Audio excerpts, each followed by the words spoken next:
मैंने कहा कि अगर मन खुला रखोगे और मन भारतीय रखोगे तो समझ में आ जाएगा।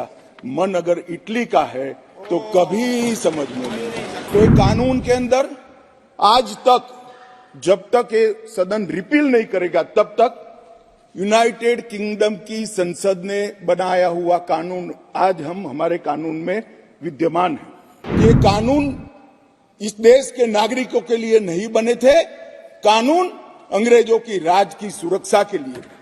पहली बार हमारे संविधान का जो स्पिरिट है वो स्पिरिट के हिसाब से कानून अब मोदी जी के नेतृत्व में बनने जा रहा है। मुझे गौरव है।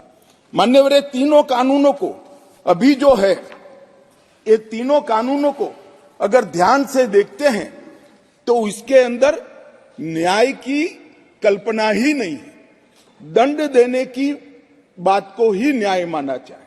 हमारे यहां हमारे शास्त्रों में दंड की कल्पना न्याय से उपजी।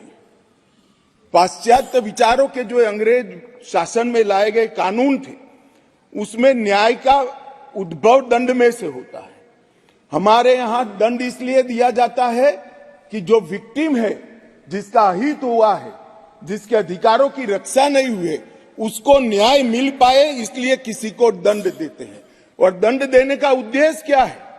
विक्टिम को न्याय देना और वो दंड के माध्यम से और कोई इस तरह की गलती न करे, इस तरह का समाज के अंदर एक एग्जाम्पल प्रस्तापित करने के लिए ये दंड का प्रोविजन है।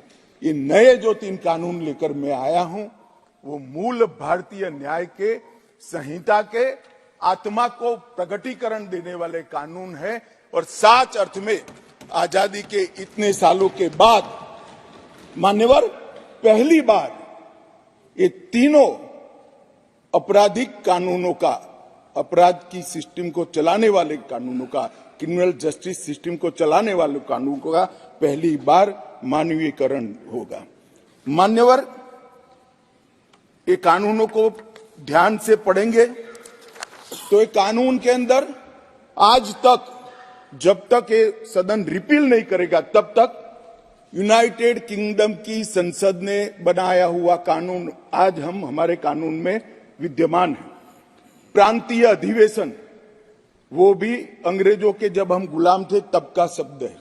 क्राउन के प्रतिनिधि का सम्मान, London Gazette, jury, Lahore court, United Kingdom of Great Britain and Ireland, Commonwealth, her majesty सरकार, लंदन गजेट के जिक्र, ब्रिटिश क्राउन का दबदबा, इंग्लैंड के न्यायालय और हर मेजेस्टी रोमिनियन और बैरिस्टर शब्द प्रयोग का जिक्र आजादी के बाद भी 75 साल तक होता गया।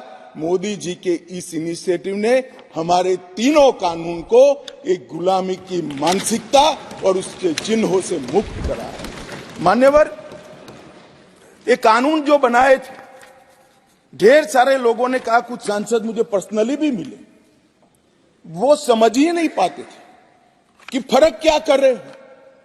मैंने कहा कि ये सब आपको समझना है तो सबसे पहले चैप्टर को समझिए। चैप्टर की अनुक्रमणिका देखेंगे तो ही मालूम पड़ जाएगा कि ये कानून इस देश के नागरिकों के लिए नहीं बने थे, कानून अंग्रेजों की राज की सुरक्षा के लिए। मान्यवर, अभी जो कानून हम रिपील करने जा रहे हैं वो कानून में मानववध और किसी महिला के साथ अत्याचार, उसके पहले सरकारी खजाने को लूटने की सजा, रेलवे की पटरी उखाड़ने की सजा और ब्रिटिश ताज के अपमान की सजा को रखा गया था। मानववध तो बेचारा 302 नंबर पर बैठा बैठा अपनी राह देख रहा था। सुरक्षा प्रायोरिटी क्या थी? मानववध नहीं थी। किसी महिला के साथ हुआ दुर्व्यवहार, अत्याचार को न्याय दिलाना नहीं था। प्रायोरिटी खजाने की रक्षा था, रेलवे की रक्षा था और ब्रिटिश ताज की सलामती रखना प्रायोरिटी थी।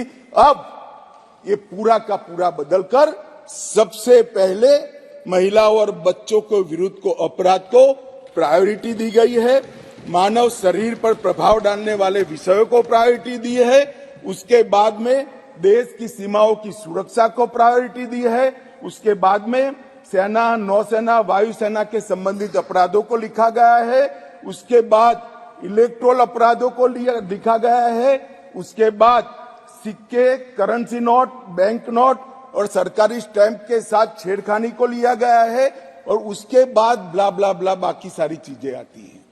तो पहली बार हमारे संविधान का जो स्पिरिट है, वो स्पिरिट के हिसाब से कानून अब मोदी जी के नेतृत्व में बनने जा रहा है।